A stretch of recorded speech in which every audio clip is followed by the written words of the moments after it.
السلام علیکم ورحمۃ اللہ وبرکاتہ۔ اعوذ باللہ من الشیطان اللعین الرجیم، بسم اللہ الرحمن الرحیم۔ الحمد للہ الذی کان موجودا قبل حدوث الاشیاء ویبقی بعد فناء الاشیاء، تفرد بالاولیۃ والقدم وسمع كل شیء ما عدا بالفناء والعدم، كما قال ذا شأنه كل شيء هالك إلا وجهه وكل نفس ذائقة الموت، وقال كل من عليها فان ويبقى وجه ربك ذو الجلال والإكرام، والصلاة والسلام على أشرف الأنبياء والمرسلين حبيب إله العالمين أبي القاسم محمد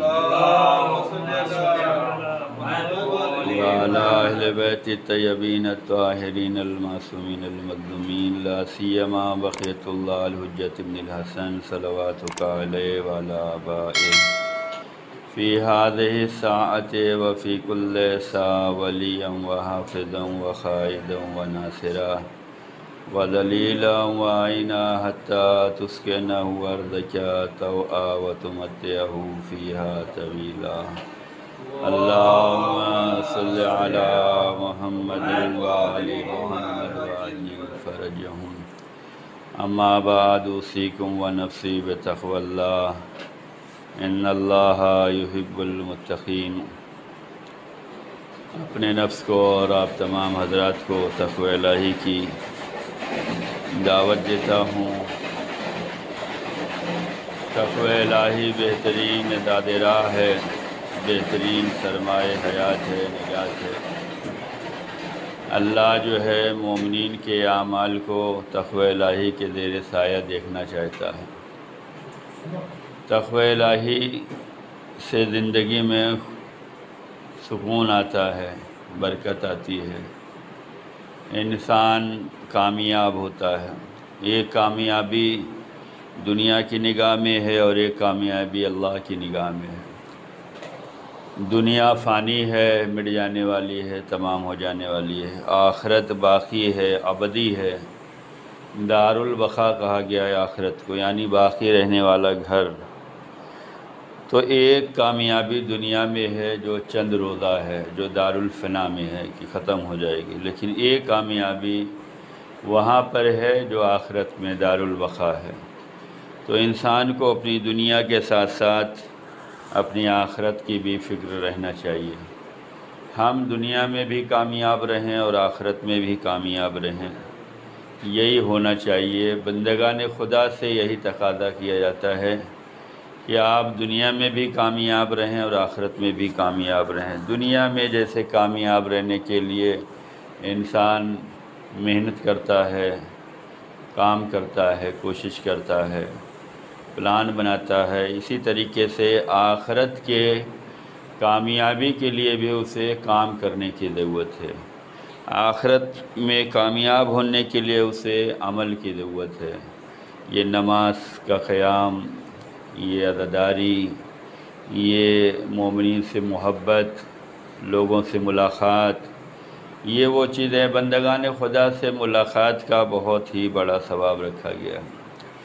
بندگان خدا کے ساتھ جو ہے حسن سلوک کے ساتھ پیش آنا چاہیے، کچھ اخلاقی کے ساتھ، کچھ رفتار ہو، کچھ گفتار ہو۔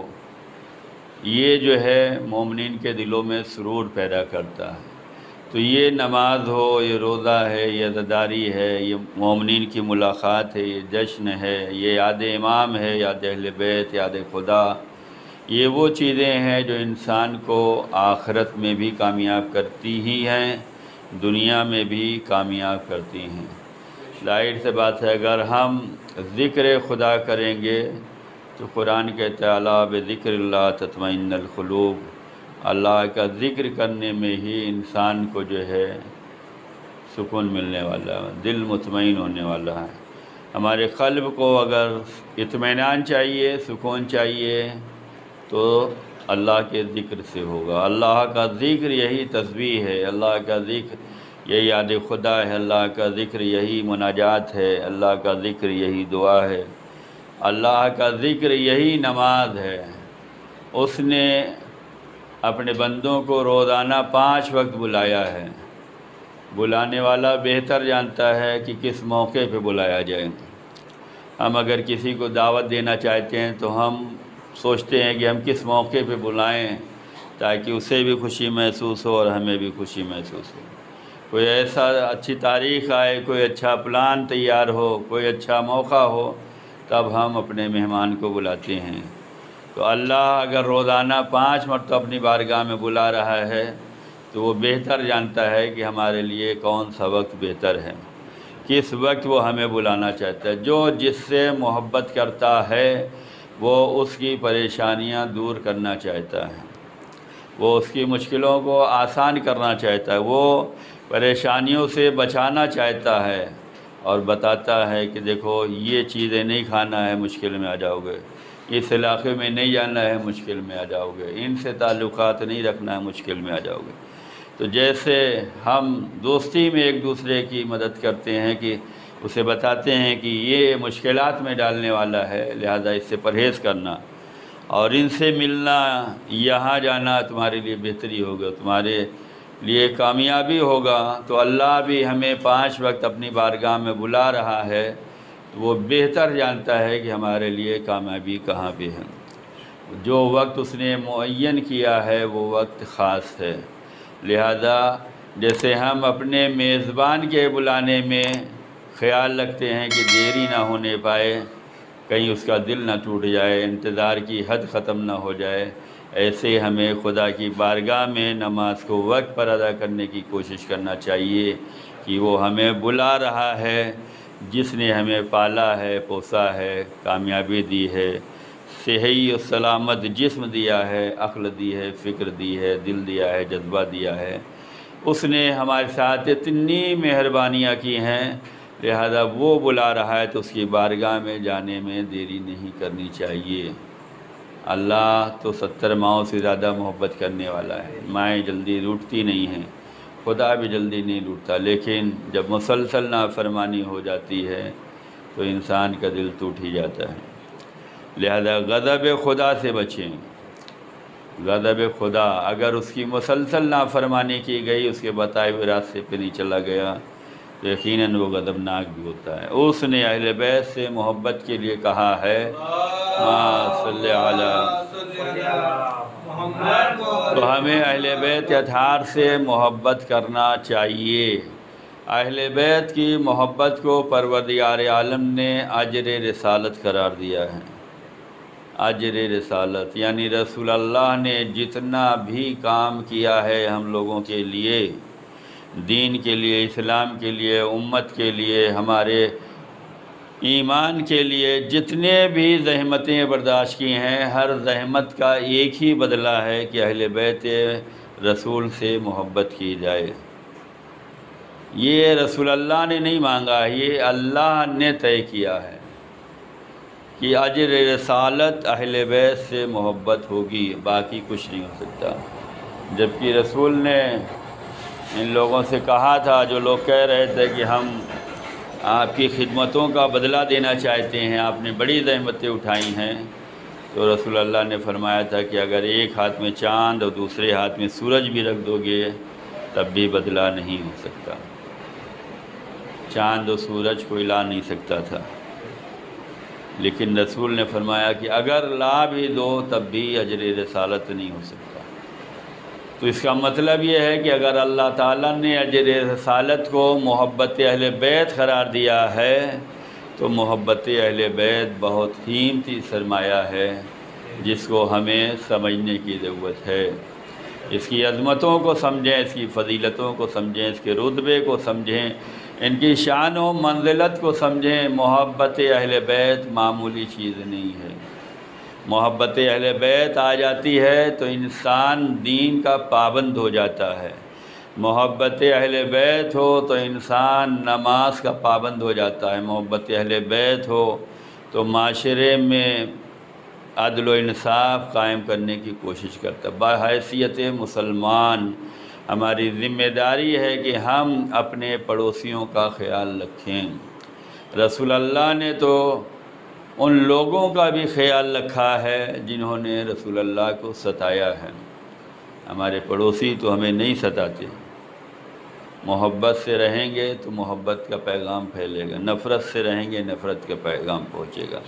ہم امن و امان، ہم بحیثیت مسلمان، ہم پر ذمہ داری ہے دین کی طرف سے، اہل بیت کی طرف سے، کہ ہم اپنے پڑوسیوں کا خیال رکھیں، ان سے حسن سلوک رکھیں، والدین کے ساتھ حسن سلوک ہو، رشتہ داروں کے ساتھ حسن سلوک ہو، مومنین کے ساتھ، مسلمین کے ساتھ ہونا چاہیے، سب کے ساتھ۔ ایسا نہ ہو کہ ہم آپس میں تو محبت کرتے ہوں، دوسروں سے نفرت کرتے ہوں، ایسا نہ ہو کہ دوسروں سے محبت کرتے ہیں گھر میں نفرت کرتے ہوں، نہیں۔ رسول کا کردار یہ تھا، جس نے ستایا ہے اس کا بھی خیال رکھا ہے۔ وہ واقعہ بہت ہی مشہور ہے کہ جو کوڑا ڈالا کرتی تھی، جب وہ بیمار ہو گئی تو رسول عیادت کے لیے گئے۔ یہ عیادت کرنے کیوں گئے؟ یہ جو ہے دین کا پیغام ہے، یہ دین کی تعلیمات میں ہے کہ اگر مسلمان بیمار ہو جائے تو عیادت کے لیے جایا جائے۔ تو یہ ان تمام زحمتوں کا جو ہے اجر اہل بیت کی محبت ہے۔ الحمدللہ محبت اہل بیت پہ ہم سب ثابت ہیں، باقی رہنا چاہیے۔ یہ محبت کسی بھی لمحہ ہمارے دل سے نکلنا نہیں چاہیے، اس محبت کی راہ سے کبھی بھی بھٹکنا نہیں چاہیے، اس پہ ثابت قدمی ہونا چاہیے۔ اور اگر اہل بیت سے محبت ہے تو ان کی زحمتوں کو بھی یاد رکھیں کہ انہوں نے دین کو نشر کرنے کے لیے کتنی تکلیفیں برداشت کی ہیں، کتنے سخت امتحان دیے ہیں۔ تو اگر ہم بھی دینداری کو رائج کرنا چاہتے ہیں، ضروری نہیں ہے کہ ہم کلمہ پڑھوا لیں، ضروری نہیں ہے کہ ہم مسلمان بنوا لیں، لیکن اتنا تو کروا سکتے ہیں کہ وہ بے دین ہو کر ہمارے دین کا قصیدہ تو پڑھ سکتا ہے۔ جیسے رسول اللہ نے مکے کی زندگی گزاری ہے کہ کلمہ تو نہیں پڑھوایا، لیکن صداقت کا کلمہ ضرور پڑھوایا ہے، امانت کا کلمہ پڑھوایا ہے۔ کیوں؟ امین ہے، یہ امین ہے، ان کے پاس جو بھی رکھیں گے ویسے ہی ملنے والی ہے۔ اور رسول اللہ نے کر کے دکھلایا ہے کہ مولا علی کو شب ہجرت تلوار کے سائے میں سلا کر آ رہے ہیں کہ ہماری امانت کل واپس کر کے آنا ہے۔ یعنی نبی نے بتلایا کہ امانت داری اتنی اہم ہے کہ اگر اپنے بھائی کو اور جانشین کو تلوار کے سائے میں سلانا پڑے تب بھی امانت میں خیانت نہیں کرنا ہے۔ اور وہیں پہ مولا علی نے اطاعت رسول کا جذبہ دکھلایا ہے کہ اگر رسول کہیں کہ سو جاؤ تو سو جانا عبادت ہے، تلوار کے خوف سے ڈرنا عبادت نہیں ہے، بلکہ تلوار کے زیر سایہ جو ہے سو جانا یہی عبادت ہوگا، اس لیے کہ یہی رسول چاہتے تھے، یہی خدا چاہتا تھا۔ تو اگر اہل بیت کی محبت ہے تو ہمیں دین کا پیغام اس طریقے سے پہنچانا ہے کہ ہم اپنا اخلاق، کردار، گفتار، رفتار اس طریقے سے رکھیں کہ ہمارا پڑوسی دیکھے تو کہے ہاں یہ بندہ مومن بندہ، یہ بندہ مسلمان بندہ، یہ اسلام کا پابند ہے۔ مسلمان کا مطلب ہی یہ ہوتا ہے کہ جس کے زبان اور ہاتھ پیر سے دوسرے محفوظ ہوں۔ اگر ہمارے ہاتھ پیر اور زبان سے دوسرا محفوظ ہے تب تو ہم اسلام کی نگاہ میں مسلمان ہیں، ورنہ ہم اپنے بنے بنائے مسلمان ہیں۔ ہمیں اپنی نگاہ میں مسلمان بننا ہے یا اللہ کی نگاہ میں مسلمان بننا ہے، اہل بیت کی نگاہ میں مسلمان بننا ہے۔ مومن کا بھائی قرار دیا گیا ہے۔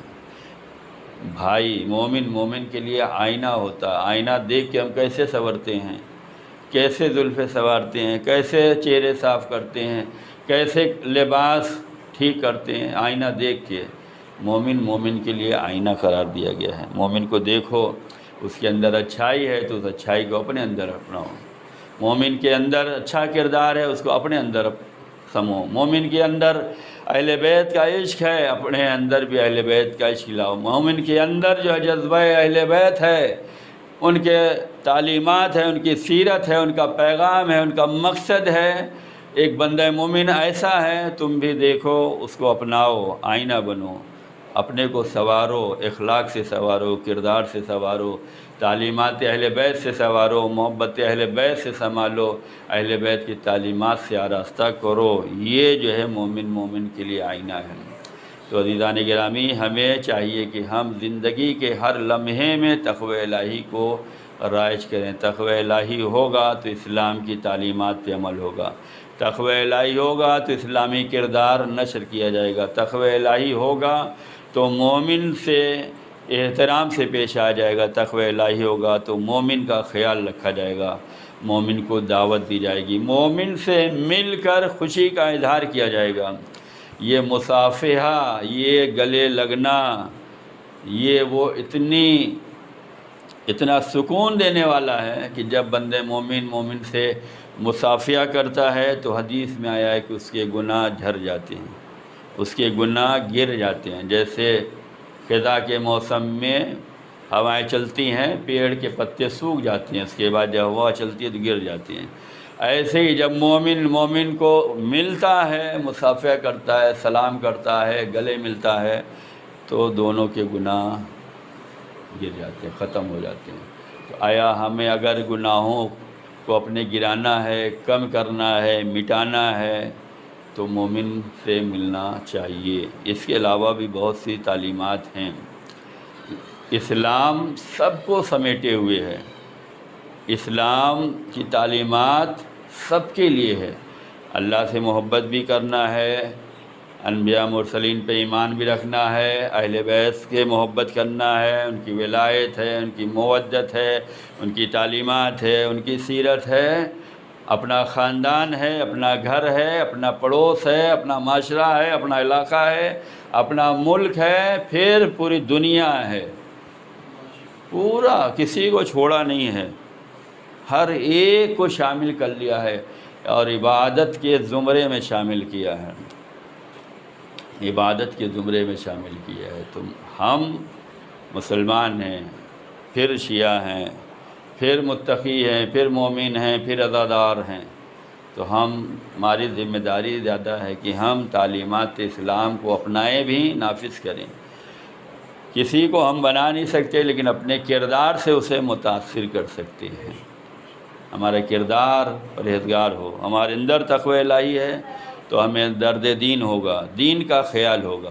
ہمارے اندر اگر تقوی الہی ہے تو اہل بیت کی محبت کا احترام ہوگا، ہمارے اندر تقوی الہی ہے تو اہل بیت کا مشن کیا تھا، اس مشن کو آگے بڑھانا ہے۔ اہل بیت کا مشن یہ تھا کہ اسلام کی تعلیمات سب کو دینا ہے، ظلم و جور کو ختم کرنا ہے، عدل و انصاف کو نافذ کرنا ہے، سچ کا ساتھ دینا ہے۔ تو یہ وہ چیزیں ہیں جسے ہمیں سمجھنے کی ضرورت ہے۔ اس ہفتے کی جو مناسبت ہے 12 ربیع الاول، جو کہ آج 13 ہے،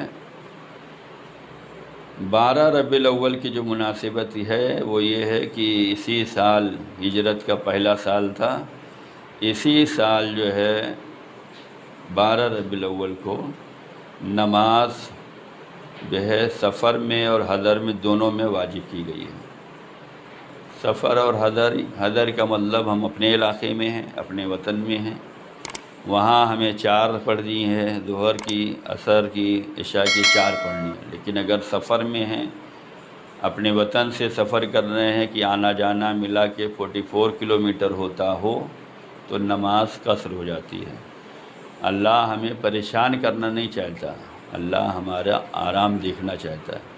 ہم گھر میں رہیں گے، اپنے علاقے میں رہیں گے تو ظہر 4 پڑھنی ہے۔ اگر ہم سفر پہ جا رہے ہیں، 22 کلومیٹر اپنے وطن سے دور جا رہے ہیں، تو ہمیں 4 کی جگہ 2 پڑھنی ہے۔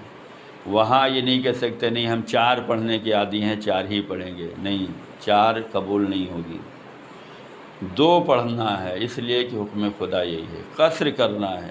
تو 12 ربیع الاول پہلی ہجری کو جو ہے نماز فرض کی گئی ہے، سفر میں بھی حضر میں۔ یہ وطن میں 4 پڑھنا ہے، سفر میں 2 پڑھنا ہے، یہ بتلاتا ہے کہ ہمیں عبادت ایسے ہی کرنا ہے جیسے خدا چاہے، اپنی مرضی نہیں شامل کر سکتے کہ ہم سفر میں آئے ہیں، سکون دہ سفر ہے۔ پہلے زمانے کا نہیں ہے کہ جب یہ قانون آیا ہو، پہلے کا سفر دشوار ہوتا تھا، ابھی تو ہم اے سی سے سفر کرتے ہیں، اے سی میں رہتے ہیں، کوئی تکلیف نہیں ہے۔ نہیں، سفر میں ہو تو 4 کو 2 ہی پڑھنا ہے، عشاء کو 2 ہی پڑھنا ہے، عصر کو 2 ہی پڑھنا ہے، ظہر کو 4 ہی پڑھنا ہے۔ تب تو قابل قبول ہے، اگر 4 پڑھیں گے تو یہ قابل قبول نہیں۔ ہم سمجھیں گے ہم نے نماز پڑھ لی، لیکن یہ نماز قابل قبول نہیں ہے۔ 12 ربیع الاول ہی کو رسول اللہ جو ہجرت کر کے مدینے پہنچے تھے تو 12 تاریخ تھی۔ رسول پہلی تاریخ کو ہجرت کیا ہے، اس کے بعد غار ثور میں پناہ لی ہے، وہاں سے 3 دن کے بعد سفر جاری کیا ہے۔ 12 ربیع الاول کو نبی جو ہے مدینہ منورہ پہنچے ہیں، تو ایک مناسبت یہ ہے۔ اور اسی دن جو ہے معتمد عباسی جو ہے واصل جہنم ہوا ہے۔ یہ جو ہے عباسی خلیفہ ہے، اور یہ 8واں عباسی خلیفہ ہے، اور یہ امام جواد علیہ السلام کا قاتل ہے۔ یہ واصل جہنم ہوا ہے۔ اس کے بعد جو ہے وہ 14 ربیع الاول ہے۔ 14 ربیع الاول بھی جیسے 9 ربیع الاول خوشی کی تاریخ ہے، جیسے 12 ربیع الاول خوشی کی تاریخ ہے، ایسے ہی 14 ربیع الاول بھی خوشی کی تاریخ ہے۔ 14 ربیع الاول کو مرگ یزید ہے۔ یزید واصل جہنم ہوا ہے۔ یہ 39 سال 37 دن کا تھا جب واصل جہنم ہوا ہے۔ 3 سال حکومت کی ہے، تینوں سال میں بڑے بڑے ظلم اس نے انجام دیے ہیں۔ اور جب مرگ یزید کی بات آئے تو انسان کو یہ سوچنا چاہیے کہ ہم یہ کہتے ہیں، ہم یہ سوچتے ہیں کہ ماحول اچھا نہیں ہے۔ یزید ہی ماحول میں اس کا بیٹا پلا بڑا ہے جس کا نام معاویہ ہے۔ یزید کے باپ کا بھی نام معاویہ ہے، یزید کے بیٹے کا بھی نام معاویہ ہے۔ یزیدی ظلم اور یزیدی ماحول میں یزید کا بیٹا پلا ہے۔ فرق اتنا ہے کہ اس کا استاد اچھا تھا۔ معاویہ کو پڑھانے والا، یزید کا بیٹا جو معاویہ ہے اس کو پڑھانے والا ٹیچر اچھا تھا جو محب اہل بیت تھا۔ اہل بیت کے چاہنے والوں نے جو خدمتیں انجام دی ہیں بالکل ویسے ہی جیسے اہل بیت نے انجام دی ہیں۔ اہل بیت کو جب بھی موقع ملتا تھا، جہاں بھی موقع ملتا تھا، اہل بیت تعلیمات اسلام پہنچا دیتے تھے۔ چاہے وہ دربار میں مسئلہ حل کرنا ہو، علی ان کا مسئلہ حل کرنے نہیں جا رہے تھے، علی اسلام کی تعلیم دینے جا رہے تھے۔ حکومت کوئی بھی کرے، اہل بیت نے ہمیشہ اسلام کو مقدم رکھا ہے۔ اسلام کی خدمت، اسلام کی تعلیم، اسلام کی سربلندی جہاں ہوگی وہاں جائیں گے۔ اہل بیت ہر مقام پر گئے ہیں، کہیں کردار سے پیغام دیا ہے، کہیں علم سے دیا ہے، کہیں مسئلے کے حل کرنے کی وجہ سے دیا ہے، کہیں عدل سے دیا ہے، کہیں انصاف سے دیا ہے، کہیں عبادت کے ذریعے، کہیں دعاؤں کے ذریعے، کہیں مناجات کے ذریعے، ہر اعتبار سے اسلام کو سربلند کیا ہے۔ اہل بیت کے چاہنے والوں نے بھی یہی کردار اپنایا ہے۔ یزید کے بیٹے معاویہ کا جو ٹیچر تھا، استاد تھا، جو پڑھانے آتا تھا، وہ بھی محب اہل بیت تھا۔ اس نے جو اسے پڑھایا ہے تو اسی تعلیم کا یہ اثر تھا کہ ماحول چاہے جتنا خراب ہو، دربار چاہے جتنا خراب ہو، گھر چاہے جتنا خراب ہو، یزید کے مرنے کے بعد یزید کے بیٹے نے حکومت کو ٹھکرا دیا، کہا ہمیں ایسی حکومت نہیں چاہیے جس میں قتل امام حسین، جس میں ظلم و ستم ہو، جس میں ناانصافی ہو، جس میں حرام کاری ہو۔ تو اس سے ہمیں یہ بھی سبق لینے کی ضرورت ہے کہ ہم ماحول کا بہانہ نہ بنائیں۔ ہم نے جو پڑھا ہے، ہمارا ٹیچر اچھا ہونا چاہیے، پھر عمل کا جذبہ ہونا چاہیے۔ انسان جب تک خود کو نہیں بدلنا چاہے گا، اسے کوئی نہیں بدل سکتا۔ ہم اپنے لیے سب کچھ بدل دیتے ہیں، لیکن خود کو بدلنے کے لیے تیار نہیں ہوتے۔ کسی نے بڑا اچھا کہا ہے کہ ہم اپنے لیے کاروبار بدل دیتے ہیں، جاب بدل دیتے ہیں، علاقہ بدل دیتے ہیں، گھر بدل دیتے ہیں، لباس بدل دیتے ہیں، رہنا سہنا بدل دیتے ہیں، اسٹائل بدل دیتے ہیں، لیکن انسان اندر سے خود کو نہیں بدل پاتا۔ جبکہ انسان اندر سے خود کو بدل لے تو جہاں ہے وہیں سکون مل جائے گا۔ یزید کا بیٹا اسی دربار میں پلا بڑا ہے، باپ اتنا بڑا ظالم کہ حسین کو بھی شہید کیا ہے، خانہ کعبہ پہ آگ لگوائی ہے، مدینے کی حرمت پامال کی ہے، مسجد نبوی میں گھوڑے بندھوائے ہیں، 3 دن تک عورتیں حلال قرار دی گئی ہیں۔ اتنا بڑا ظلم و ستم کرنے والا باپ اور اسی کا بیٹا اپنے کو بدلنا چاہے تو اس نے اتنی بڑی حکومت کو ٹھکرا کے یہ کہہ دیا کہ ہم باطل کا ساتھ نہیں دے سکتے اور باطل پہ نہیں رہ سکتے۔ تو یہ ہمیں یہاں سے سبق لینے کی ضرورت ہے کہ اگر ہم بدلنا چاہیں تو ہم بدل سکتے ہیں، بس جذبہ ہونا چاہیے، اظہار ہونا چاہیے، ثبات قدمی ہونی چاہیے، ثابت قدمی ہونی چاہیے اور محبت اہل بیت ہونی چاہیے۔ اہل بیت صلی اللہ محمد اہل بیت اسی ماحول میں رہے جہاں پہ خلافت غصب کی گئی ہے، اہل بیت اسی علاقے میں رہے جہاں دروازہ جلایا گیا، ظالموں کے نرغے میں رہے لیکن مطمئن رہے کہ ہمیں خدمت دین کرنا ہے، ثابت قدم رہے، حوصلہ مند رہے اور انہوں نے خدمت کا پیغام دیا ہے۔ لہذا ہمیں بھی اہل بیت کی محبت کے ساتھ ساتھ اہل بیت کی سیرت کو اپنانے کی ضرورت ہے۔ تو یہ 14 تاریخ جو ہے یہ مرگ یزید ہے اور 17 تاریخ کو 2 معصوم کی ولادت ہے۔ اس ہفتے کو ہفتہ وحدت کہا جاتا ہے۔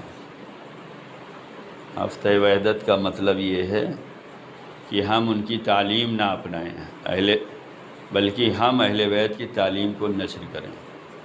بعض کنفیوژن ہو جاتا ہے، بعض لوگ شکوک و شبہات پیدا کر دیتے ہیں، جبکہ حقیقتوں تک پہنچنے کی ضرورت ہے۔ ہفتہ وحدت کا مطلب یہ نہیں ہے کہ ہم ان کو ماننے لگے ہیں، ان کی بات ماننے لگے ہیں، ان کے ہم خیال ہو گئے ہیں، ان کے ہم عقیدہ ہو گئے ہیں، ایسا کچھ نہیں ہے۔ ہم اپنے ہی ایمان پہ ہیں، اپنے ہی عقیدے پہ ہیں، اہل بیت ہی کی راہ پہ ہیں۔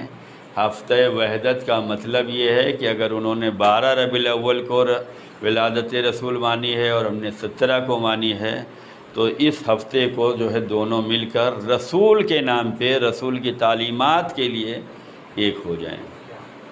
نہ ہم ان کے ہم فکر ہو رہے ہیں، نہ ہم عقیدہ ہو رہے ہیں، نہ ہم جذبہ ہو رہے ہیں۔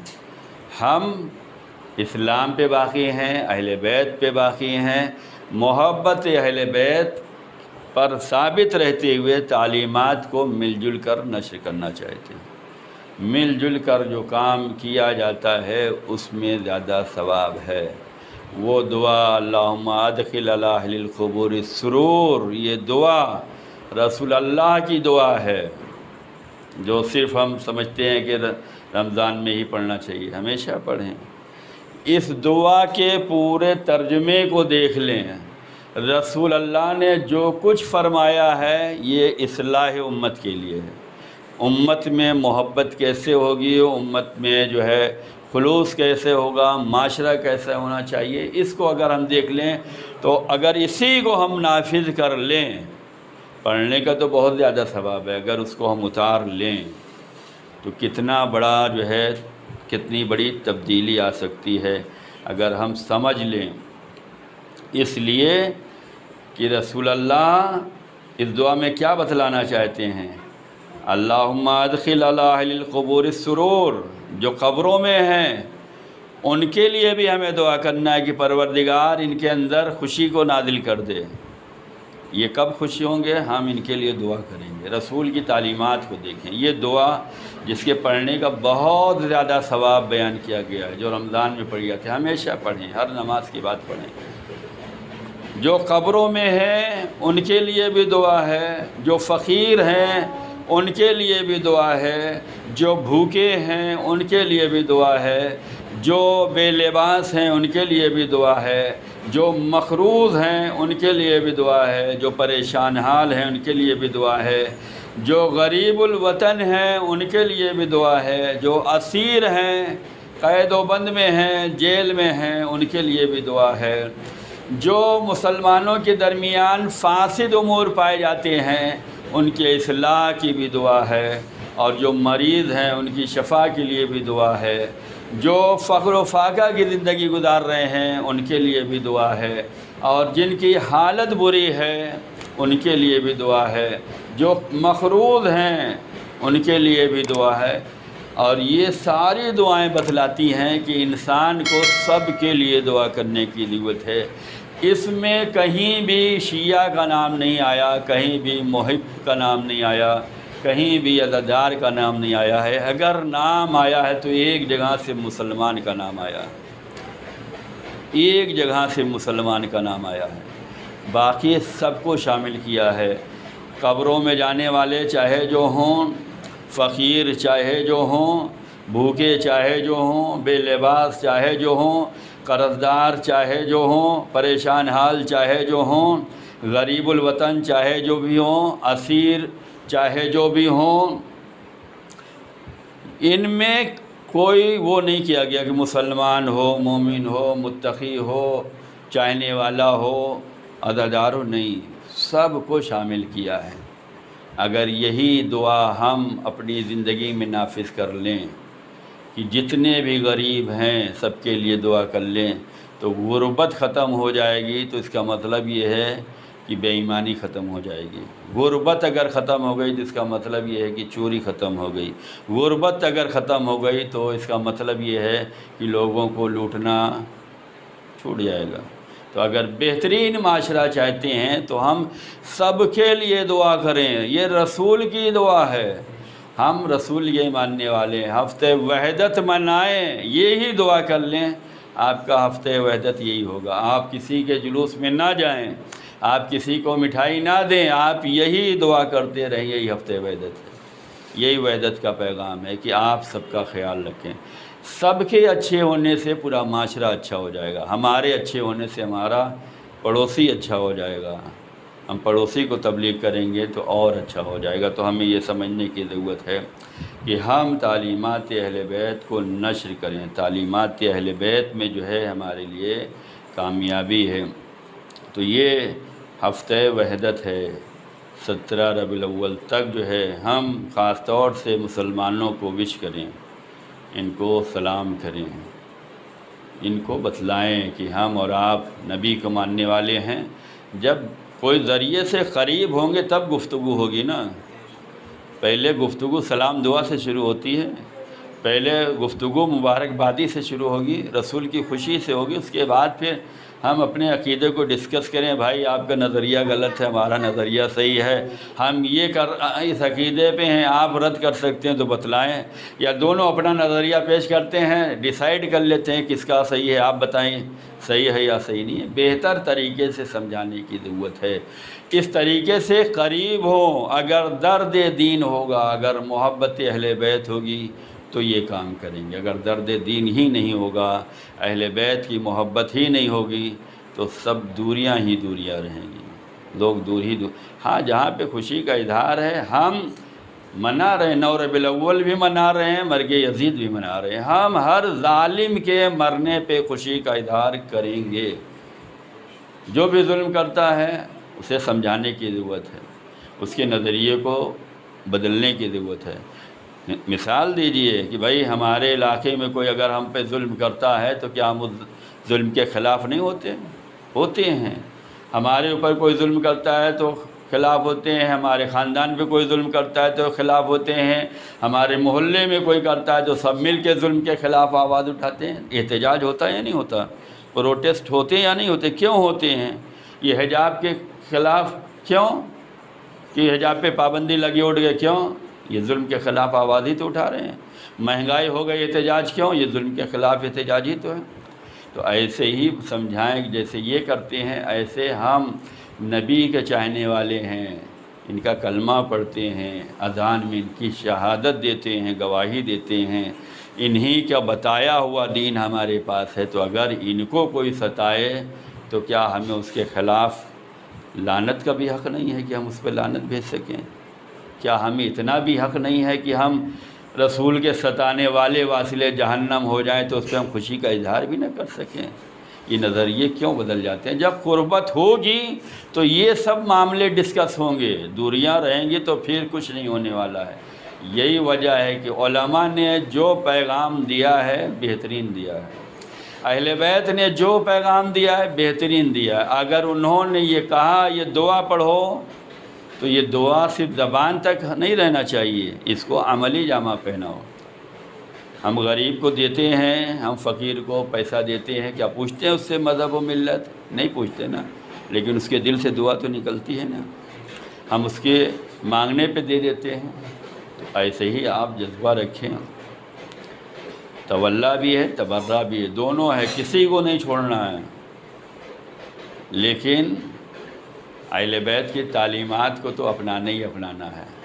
اہل بیت نے اگر کہا ہے کہ مسلمانوں کے جو فاسد امور ہیں ان کی اصلاح کے لیے جو ہے دعا کی جائے تو کرنا ہے۔ اگر عقیدوں میں اختلاف ہے، ایمان میں اختلاف ہے، جذبے میں ہے، تو ان اختلافات کی اصلاح کرنے کے لیے ہفتہ وحدت منانا ضروری ہے، ان سے قربت ضروری ہے۔ جب قریب ہوں گے تب اصلاح کر سکتے ہیں، دور سے اصلاح ممکن نہیں ہے۔ خدا ہمیں سمجھنے کی توفیق عنایت کریں۔ بسم اللہ الرحمن الرحیم، انا احسن الحدیث وابلغ الموعظہ کتاب اللہ۔ اعوذ باللہ من الشیطان الرجیم، بسم اللہ الرحمن الرحیم، والعصر ان الانسان لفی خسر الا الذین آمنوا وعملوا الصالحات وتواصوا بالحق وتواصوا بالصبر۔ اللہم صلی اللہ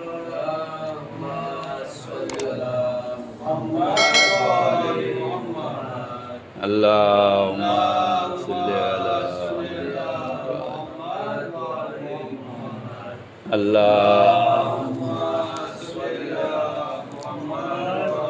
اعوذ باللہ من الشیطان الرجیم، بسم اللہ الرحمن الرحیم، الحمدللہ الذی لا الہ الا هو الحلیم الکریم، غافر الذنب قابل التوب وهو الغفور الرحیم، سبحان من سبقت رحمتہ غضبہ وبسط الیدین بالرحمہ، سبحان من لم یکلف نفسا الا دون وسعها وعفى عن السیئات ولم یجاذبها، سبحان من لا يزداد الأماس لبعد الله كرما وجودا ولا كثرة الذنوب إلا عفوا وصفا، نشهد أن لا إله إلا الله وحده لا شريك له وأشهد أن محمدا عبده ورسوله وأشهد أن أمير المؤمنين وأولاد المعصومين حجج الله، أما بعد۔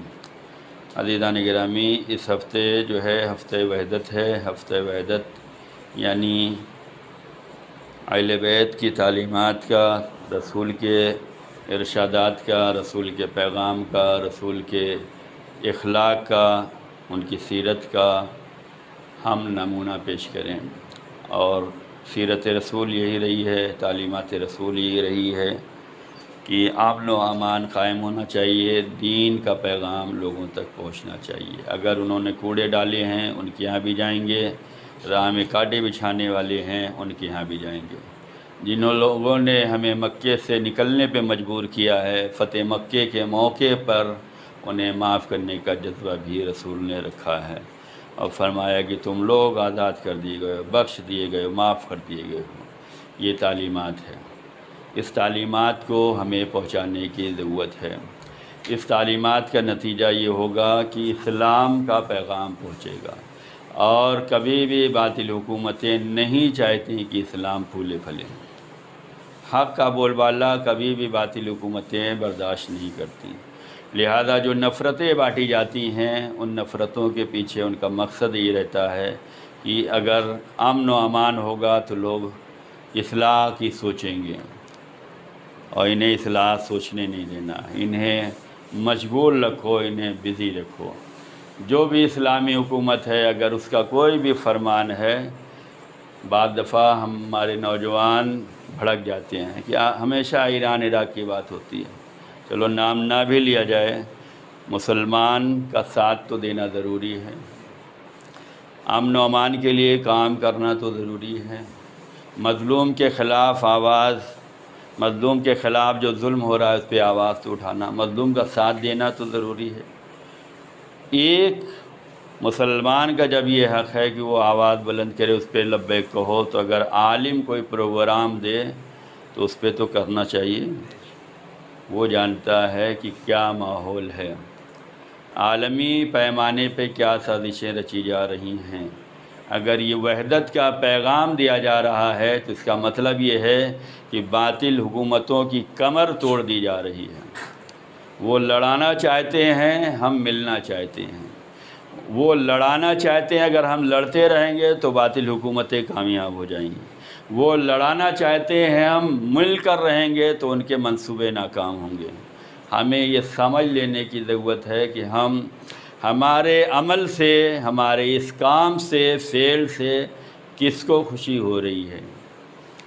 آیا ہم باطل کی کمر توڑ رہے ہیں یا باطل کی کمر کو مضبوط کر رہے ہیں؟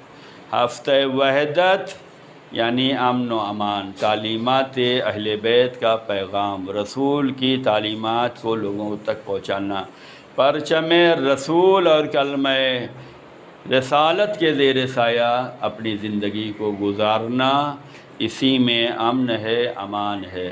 اس میں پیسہ خرچ کرنے کی ضرورت نہیں ہے، جبکہ نفرتیں بانٹنے کے لیے پیسے خرچ ہو رہے ہیں، گروہ بندی کے لیے پیسے خرچ ہو رہے ہیں، لیکن امن و امان کے لیے پیسے نہیں۔ یہ مومنین کا ساتھ دے دیں، دعاؤں سے ساتھ دے سکتے ہیں، فکر سے ساتھ دے سکتے ہیں، جذبے سے ساتھ دے سکتے ہیں، یہی چاہیے۔ آج ہم یہاں رہ کے پوری دنیا کے لیے دعا کرتے یا نہیں کرتے؟ رسول مدینے میں رہ کے پوری دنیا کے لیے انہوں نے پیغام دیا یا نہیں دیا؟ کوئی یہ نہیں کہہ سکتا تھا کہ نہیں رسول بس مدینے کے لیے ہیں، ان کا پیغام جو ہے وہ سیریا نہیں جانا چاہیے، عراق نہیں جانا چاہیے، ایران نہیں، ہندوستان نہیں، عالمین کے لیے بن کے آئے تھے۔ تو ہمارا اسلام جب عالمین کے لیے ہے تو تعلیمات اسلام بھی عالمین کے لیے ہے۔ ہم کیوں اس کو محدود کر لیتے ہیں؟ نہیں ہم اپنا علاقہ دیکھیں گے، اپنی سوسائٹی دیکھیں گے، ہم سے کیا مطلب؟ نہیں، قلب و دل نظر کو وسیع رکھو۔ جیسے دعا اللہم ادخل اللہ القبور السرور سب کے لیے، دنیا بھر میں جہاں بھی قبر میں سونے والے ہیں سب کے لیے دعا کرو۔ یہ نہیں ہے کہ فقط جو ہمارے ممرہ میں ہے، جو ہمارے ڈومبے ولی میں ہے، جو بمبئی میں ہے، بس انہی کے لیے دعا کریں، نہیں، دعا سب کے لیے کرنا ہے۔ فقیر جہاں بھی ہیں سب کے لیے، غریب جہاں بھی ہیں سب کے لیے، مقروض جہاں بھی ہیں سب کے لیے، بھوکے جہاں بھی ہیں سب کے لیے، بے لباس جہاں بھی ہیں سب کے لیے۔ جب یہ دعا کریں گے، دوسروں کے حق میں دعا کرنے کا سب سے بڑا فائدہ یہ ہے کہ تمہارے حق میں دعا اللہ پہلے قبول کر لیتا ہے۔ اگر ہم دوسروں کے لیے کام کرنے کا جذبہ رکھیں گے، اس کا مطلب یہ نہیں ہے کہ اپنے گھر کو چھوڑ دیا جائے، اپنے خاندان کو چھوڑ دیا جائے، والدین کو چھوڑ دیا، نہیں، سب سے پہلا حق اپنے والدین کا ہے، اپنے اہل و عیال کا، اپنے خاندان کا ہے۔ اس کے ساتھ ساتھ یہ جذبہ رکھیں کہ ہم سب کے لیے دعا کریں۔ ہمارا کیا چلا جاتا ہے اگر ہم ہاتھ کو اٹھا کے تمام لوگوں کے لیے دعا کر دیں، تمام مظلوموں کے حق میں دعا کر دیں، عدل و انصاف کے قیام کے لیے دعا کر دیں، مومنین کی کامیابی کے لیے دعا کر دیں، ان کی حفاظت کے لیے دعا کر دیں، ان کی ترقی کے لیے دعا کر دیں، ان کی سلامتی کے لیے دعا کر دیں، ان کے اعمال کی قبولیت کے لیے دعا کر دیں، ان کے مرحومین کی مغفرت کے لیے دعا کر دیں۔ کیا چلا گیا ہمارا؟ لیکن کرنے سے کتنا فائدہ ہو گیا کہ وہ ہمیں جانتے بھی نہیں، ہم نے ان کے حق میں دعا کر دی، ہم انہیں پہچانتے بھی نہیں، ہم ان کے حق میں دعا کر رہے ہیں۔ جب اس طریقے سے دعا کرتے ہیں، نماز شب یہی تو بتلاتی ہے کہ 40 مومنین کا نام لو۔ کیوں؟ جب 40 کا نام تم لوگے تو اس کا خیال تو تمہارے دل و دماغ میں آئے گا، اس کا احترام تو آئے گا، اس کی مغفرت کے لیے جو دعا کر رہے ہو اس کے لیے جذبہ تو آئے گا۔ جب یہ نماز میں آئے گا تو کبھی نہ کبھی جب ملاقات ہوگی تو کہہ تو سکتے ہو بھیا ہم تمہارے لیے دعا کرتے ہیں، ہوتا یا نہیں؟ مومنین جب ملتے ہیں تو کہتے ہیں نا بھئی آپ تو اتنے خاص ہیں کہ ہماری دعاؤں میں شامل لیتے ہیں، آپ تو اتنے ہمارے قریب ہیں کہ ہم آپ کو نماز میں یاد کرتے ہیں، کہتے یا نہیں کہتے؟ اس سے کہنے سے کیا ہوتا ہے؟ محبت بڑھتی یا نہیں بڑھتی؟ تو یہ ان چیزوں کو ہمیں چاہیے کہ ہم اپنی زندگی پہ نافذ کریں، مل جل کر خدمت کریں، دشمنوں کے ہر پلان کو جو ہے مس کر دیں، ان کے پروگرام کو نابود کر دیں۔ جو اختلاف مچانا چاہتے ہیں، جو تفرقہ ڈالنا چاہتے ہیں، جو رنجشیں پیدا کرنا چاہتے ہیں، اسلام کے زیر سایہ عدل و انصاف کی امید رکھیں، اور جن لوگوں نے اہل بیت کو ستایا ہے ان کے لیے ہمیشہ ہم بیدار ہیں، ہمارا گھر بیدار ہے، ہمارا خاندان بیدار ہے۔ اور جن لوگوں نے اہل بیت کا ساتھ دیا ہے اسے ہمیشہ عزت کی نگاہ سے دیکھنا چاہیے۔ یہی تعلیمات رسول اور آل رسول ہے۔ آئیے رسول اور آل رسول پہ درود و سلام پڑھیں۔ یہ درود و سلام ایسا ہوتا ہے کہ جس میں اللہ بھی شامل ہوتا ہے، ملائکہ بھی شامل ہوتے ہیں، اور مومنین کو بھی دعوت دی جاتی ہے کہ وہ بھی شامل ہوں۔ بسم اللہ الرحمن الرحیم، ان اللہ و ملائکتہ یصلون علی النبی یا ایھا الذین آمنوا صلوا علیہ وسلموا تسلیما۔ اللہم صلی علی سید المرسلین شفیع المذنبین نبینا محمد۔ اللہم صلی علی سید الوصین امیر المومنین علی ابن ابی طالب۔ اللہم صلی علی سید النساء العالمین فاطمہ بنت رسول اللہ۔ اللہم صلی علی الحسن ابن علی مجتبی۔ اللہم صلی علی الحسین ابن علی شہید کربلا۔ اللہم صلی علی علی ابن الحسین زین العابدین۔ اللہم صلی علی محمد ابن علی باخر النبیین۔ اللہم صلی علی جعفر ابن محمد صادق۔ اللہم صلی علی موسیٰ ابن جعفر الکاظم۔ اللہم صلی علی علی ابن موسیٰ الرضا۔